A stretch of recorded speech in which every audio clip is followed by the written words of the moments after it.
Saksi kasus pembunuhan Vina dan Eki, Liga Akbar, menyebut sebelum ditemukan tewas, Eki mengaku memiliki masalah dengan Rivaldi alias Ucil. Liga memastikan Rivaldi yang dimaksud adalah salah satu terpidana kasus pembunuhan Vina dan Eki. Liga Akbar menceritakan beberapa hari pasca kematian Eki dan Vina, Ibtu Rudiana, ayah Eki, sempat menghubungi dirinya. Rudiana menanyakan beberapa hal termasuk Eki memiliki masalah dengan siapa. Liga Akbar menyebut Eki pernah menunjukkan sebuah foto berisikan wajah seseorang. Eki menanyakan apakah Liga Akbar kenal orang itu, tetapi Liga tidak mengetahuinya. Eki kemudian berbicara bahwa dirinya memiliki masalah dengan Rivaldi alias Ucil, tetapi tidak merinci masalah tersebut. Menanyakan sebelumnya ada masalah tidak? Sama siapa maksudnya? Masalah dengan orang lain. Masalah dengan orang lain. Iya. Terus kamu jawab? Saya jawab. Almarhum Eki pernah curhat. Katanya pernah punya masalah sama Rivaldi. Rivaldi yang mana?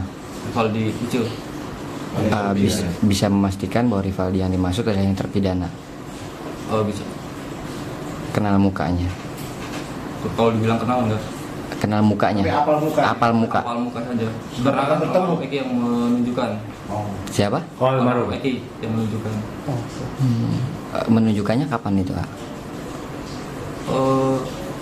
Sebelum kejadian itu ada sebulan. Sebulan. Iya, sebulan. Gimana kalimatnya waktu itu? Waktu itu cuma menanyakan, kenal sama orang ini enggak? Kata saya siapa? Rivaldi aja. Kenapa Ki? Saya ada masalah katanya. Masalah apa? Dia nggak jawab.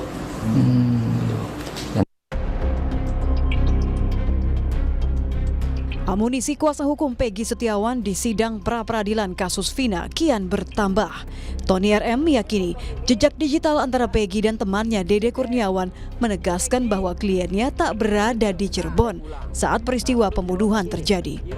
Tony RM mengatakan ada bukti fakta percakapan di kolom chat yang menyatakan Peggy membatalkan pulang ke Cirebon. Sehingga saat peristiwa pembunuhan terjadi, Peggy masih berada di Bandung. Komunikasi antara Dede dengan Peggy Setiawan ya menjelang kejadian dari Juli sampai September memang Peggy Setiawan berada di Bandung dan tidak tahu apa-apa.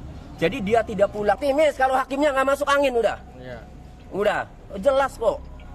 Sekarang alat buktinya apa? Kalau dari bukti-bukti yang saksi-saksi kemudian chat-chat digital ya sudah jelas. Lalu alat bukti dari penyidik apa? Menetapkan Peggy Setiawan sebagai tersangka. Mantan Kabar Eskrim Komjen Purnawirawan Susno Duaji menyebut sejumlah bukti baru yang diungkap kuasa hukum bisa menguntungkan Peggy. Apalagi salah satu saksi, Liga Akbar, telah mencabut BAP dan menyebut bahwa ia tak mengenali Peggy. Susno menilai bukti percakapan Peggy dengan temannya Dede di media sosial bisa digunakan untuk membuktikan Peggy tak bersalah. Ini kan berarti kan meringankan Peggy ya, ditambah lagi dengan kesaksian yang lain, karena kesaksian yang lain mengatakan Peggy tidak ada di sana, tidak ikut dalam perbuatan itu, mereka tidak kenal Peggy, padahal ini tindak pidana yang dilakukan bersama-sama. Ya bagaimana kalau kenal saja tidak, dia berada di situ tidak, dibuktikan bahwa alibinya Peggy pada saat kejadian berada di Bandung, berapa setelah kejadian juga di Bandung, sebelum kejadian juga di Bandung, ya sudah terbebas dia. Sidang pra-peradilan Peggy Setiawan akan dimulai 24 Juni 2024. Polda Jawa Barat pun menyebut akan menyiapkan tim khusus untuk menghadapi pra-peradilan di tengah pengajuan berkas perkara ke pengadilan. Tim Liputan, Kompas TV.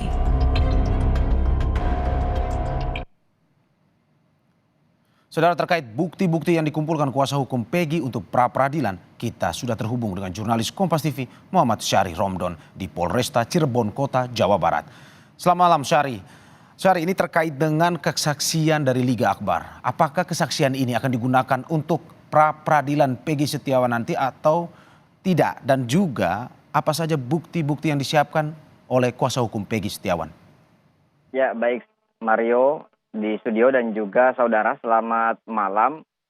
Pernyataan dan pengakuan dari Liga Akbar yang telah mencabut keterangannya di 2016 dengan alasan terpaksa menandatangani BAP karena diminta penyidik dan juga diminta saksi sebagai saksi oleh Rudiana itu dicabut dan tentu akan digunakan pada saat pra-peradilan 24 Juni 2024 nanti.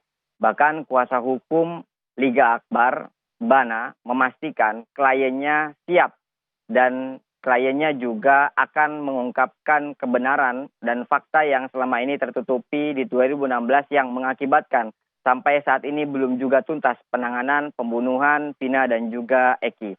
Selain itu, selain Liga Akbar, ada juga beberapa berkas yang juga sudah disiapkan oleh kuasa hukum Peggy Setiawan. Salah satunya adalah satu bendel dokumen permohonan yang sudah diajukan ke Pengadilan Negeri Kota Bandung pada 11 Juni beberapa hari lalu. Kemudian ada juga beberapa jejak-jejak digital Peggy Setiawan dari akun media sosial Facebook-nya yang sudah di-screenshot dan dipastikan akan menjadi bukti penguat pada saat dilakukan pra-peradilan nanti 24 Juni.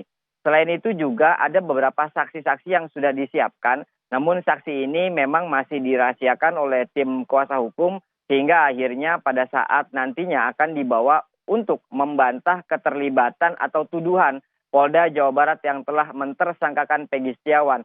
Sekali lagi, pihak kuasa hukum Peggy Setiawan memastikan bahwa Polda Jawa Barat salah tangkap atau error in persona dalam penetapan Peggy Setiawan sebagai tersangka atau pembunuh kasus Vina dan juga Eki. Mario. Ya, bukti penguat dari kesaksian Liga Akbar.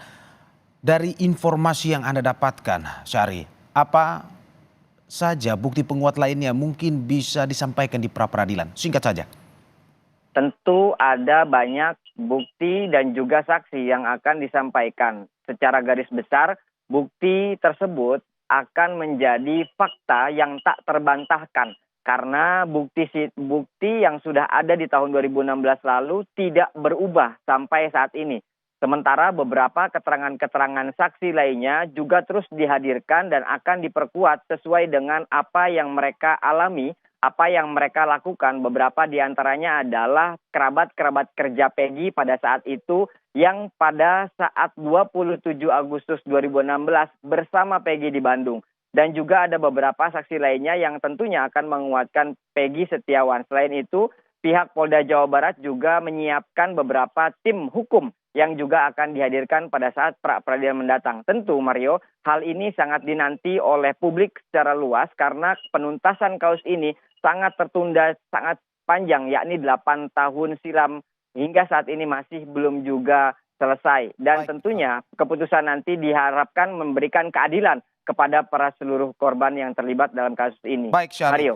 Ya, persiapan terus dilakukan dan kita menunggu bagaimana perkembangan kasus ini. Terima kasih Muhammad Syahri Romdon atas laporannya dan selamat bertugas kembali.